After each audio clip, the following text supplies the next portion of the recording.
All right, let's check out the radar right now. And we do have plenty of storms out there, but they're in the Gulf of Mexico, and they're really going to affect the Panhandle tonight, not the Suncoast. So I think we're going to be clear. We had some heavier storms earlier today, and those are not on the map anymore. Over here, just to the east of Punta Gorda, we have a little shower, but that's about it on this Tuesday evening, and maybe some storms up here around the Tampa-St. Pete area.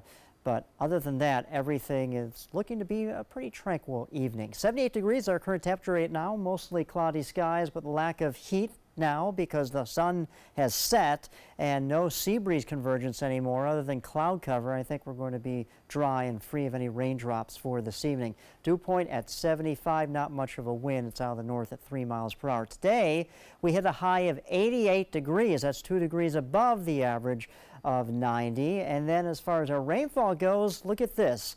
0.00, that is. Yesterday we were at 0.10. That was the official rain gauge. As we all know, yesterday and even some spots today, we did receive some heavy rainfall. Just depends where that rain gauge is set up. And this rain gauge is at the airport, and heavy cells do not track over that locations. But if you lived, say, around Arcadia or maybe in Wauchula, we had close to 2 inches of rain over there.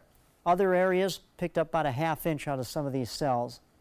Now, the National Weather Service has issued a flood warning for the Peace River and the Horse Creek near Arcadia, and also the Little Manatee River at Waimama. So these things can last for days, but still, with the heavier rains that took place, the soil's so saturated, can't contain all that water in such a short amount of time, especially if you have day after day after day of this. Well, we can have some issues with the streams and rivers overflowing their banks.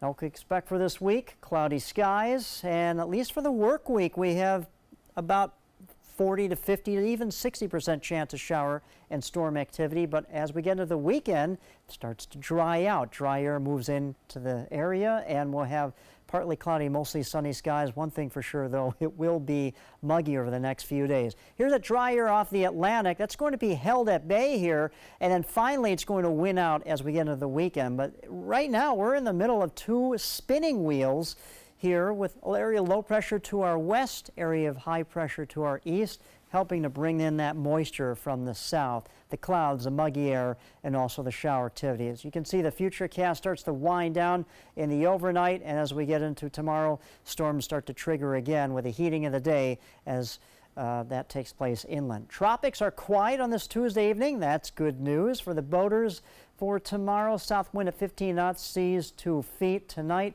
we drop down a very comfortable 75 degrees. There's your high of 88 tomorrow.